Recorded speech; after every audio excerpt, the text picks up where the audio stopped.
चलती है, चीजें आगे जाती है। और पाकिस्तान का जो शमशाद है, जो नंबर 2 है आफ्टर आसिम मुनीर, इसने भाई साहब सिंगापुर गया था। ये पता नहीं यार इनको सिंगापुर का वीजा कौन देता है, ये सिंगापुर गया था। और जो शंघाई डायलॉग था, जहां पीट हेग्सेथ ने वो चाइना की वाट लगा दी थी, आपको याद होगा, हमने वीलॉग किया था पीट हेग्सेथ ने कैसे चाइना की वाट लगाई। उसी शंघाई डायलॉग में बोलते बोलते इसने बहुत कुछ बोल दिया है। और ये पाकिस्तान का नंबर 2 आर्मी का बंदा है, is number 2 after Asim Munir. इसने बहुत सारी चीजें बोली जिनको मैं आपके लिए रिकॉर्ड करूंगा और आपको समझाने का प्रयास करूंगा।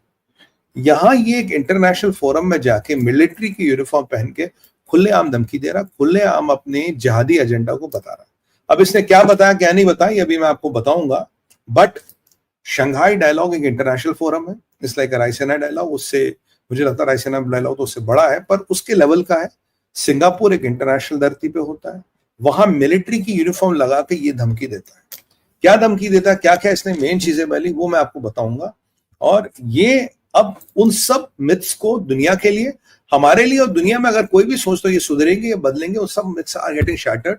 There is no scope except dismantling Pakistan. Pakistan को डिसमेंटल करने के अलावा आपके पास विकल्प नहीं बचेगा। दिस इज व्हाट दिस जिहादी जनरल हैज टू से। पर हाँ, इसकी अंग्रेजी वो क्या नाम है उसका, हाफिज कुरान से थोड़ी अच्छी है। मुझे लगता है थोड़ा गलती वलती कर रहा था, बट इज बेटर देन। आप कह रहे हो कि आईएसपीआर का जनरल जो बड़ी फैंटास्टिक अंग्रेजी बोल रहा था, तो वो मुझे अमिताभ बच्चन की पिक्चर याद है, अमिताभ बच्चन जी की, I can walk English, I can talk English because English is a funny language. तो वो वाला मुझे संभाषण याद आ रहा था इनकी अंग्रेजी सुन के। बट अब ये शमशाद कहता क्या, शमशाद ने 5-8 चीजें की, जबकि इसको वो महिला कह रही थी बाजू वाले, भैया तेरा टाइम हो गया, निकल ले। Know give me 2 minute, give me 2 minute, give me 2 minute, give me 2 minute मोर। तो मैंने कहा ठीक है चलो 2 मिनट से और दे दो। वैसे हम डिबेट हो गए कि करेंगे मिनट मोर, मिनट बोर 1 मिनट मांग रहे थे पर 5 मिनट खींच लेते। तो ये भी वही कर रहा था, मुझे लगता हमसे सीखा है।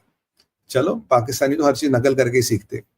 शमशाद कह रहा है कि भाई ईरान में के वेस्ट से जो रिलेशन है और अफगानिस्तान में जो समस्याएं हैं, ये एक बहुत बड़ा फ्लैश पॉइंट है, बहुत बड़ा एक समस्या का कारण है इस एशिया में। और जो आप एशिया पैसिफिक की बात करते हो, इसमें आपको साउथ एशिया को अलग से देखना पड़ेगा और साउथ एशिया पे आपकी दूरबीन होनी चाहिए, नहीं तो एशिया पैसिफिक का जो विश्लेषण है, जो अध्ययन है, वो साउथ एशिया के बिना इनकम्प्लीट है।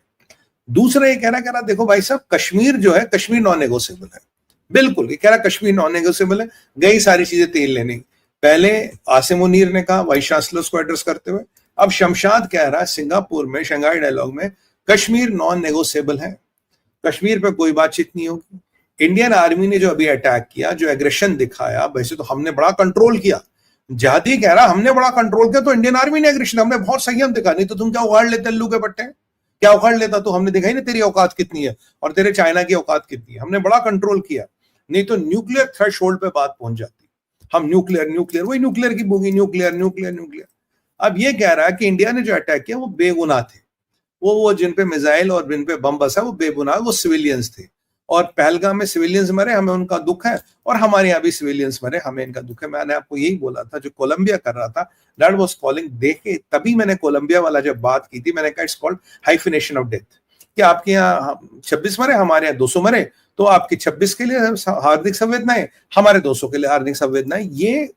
ये आपको मैं कह रहा था, ये अब देखोगे ये बढ़ाएगा और ये ग्लोबल स्टेज पे आएगा। बोला था नहीं बोला था मैंने, अब थंबनेल पे नहीं लगा रहा, सुमित ने कहा था, ये मैंने आपको बोला था, ये होगा। ये जो कोलंबिया में एक प्रयोग किया जा रहा है, और ये प्रयोग अब दुनिया भर में रेजोनेट होगा। यही एग्जैक्टली कहता, बेगुनाह लोग जी वहां मरे और बेगुनाह लोग अपने यहां मारे। अब ये कह रहा जी कश्मीर एक ऐसा फ्लैश पॉइंट है जिसमें 2 न्यूक्लियर पावर्ड जो कंट्रीज है उसके बीच में कॉन्फ्लिक्ट हो सकता है। कन्वेंशनल वॉर का स्कोप जो है वो दिन ब दिन कम हो रहा है, जबकि इनका न्यूक्लियर सारा लीक हो चुका, औकात है नहीं, पर न्यूक्लियर वॉर की धमकी दे रहा है। कहां से? शंघाई डायलॉग में बैठ के सिंगापुर में कह रहा है कि nuclearization of south Asia. Nuclearization of south Asia का मतलब है जो साउथ एशिया में इंडिया और पाकिस्तान है, ये न्यूक्लियराइज हो चुके। ये बड़ी संवेदना की बात है, बहुत अनफॉर्चुनेट हुआ, पर वास्तविकता ये न्यूक्लियराइज हो चुका, अब इसका कुछ हो नहीं सकता। और कश्मीर एक ऐसा पेरिनियल समस्या है जो इस ट्रेडिशनल कॉन्फ्लिक्ट को कभी भी एक न्यूक्लियराइज कॉन्फ्लिक्ट की तरफ ले जाएगा। तो ये अब भी न्यूक्लियर की बात कर रहा है, ये अब भी न्यूक्लियराइजेशन की बात कर रहा है, अब भी न्यूक्लियर की बात कर रहा है। और कहता है जी अब जो वे फॉरवर्ड है, देखिए कई सारी चीजें, मैं आपको बिल्कुल मूल के पॉइंट बता रहा हूं, जो वे फॉरवर्ड है वो केवल थर्ड पार्टी नेगोशिएशन है। थर्ड पार्टी मीडिएशन है। क्यों? ये चाहते अगराची आए, ये चाहते कतरी आए, सऊदी आए और इनके हिस्से की बात करें।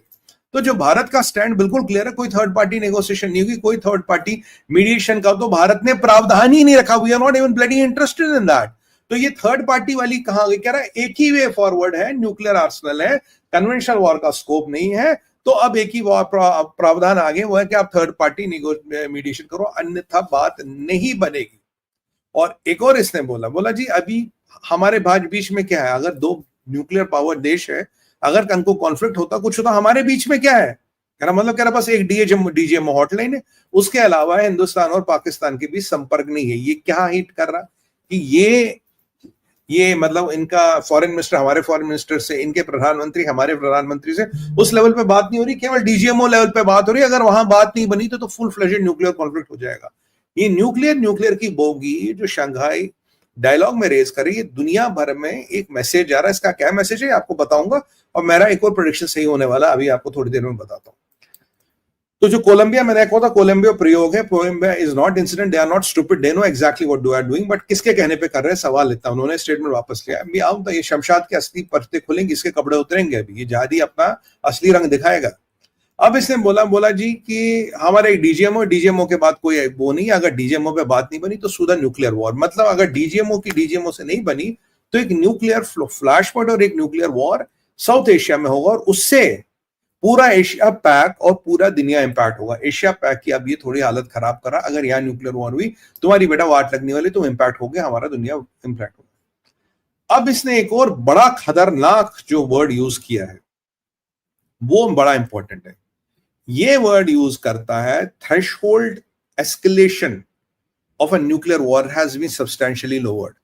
यानी कि न्यूक्लियर वॉर तक जाने का कन्वेंशनल वॉर से एक एस्केलेशन होता है। यही ऐसे कहता, अगर पहले एस्केलेशन इतना, अब हैज बीन सब्सटेंशियली लोवर्ड, तो अब एस्केलेशन इतना है।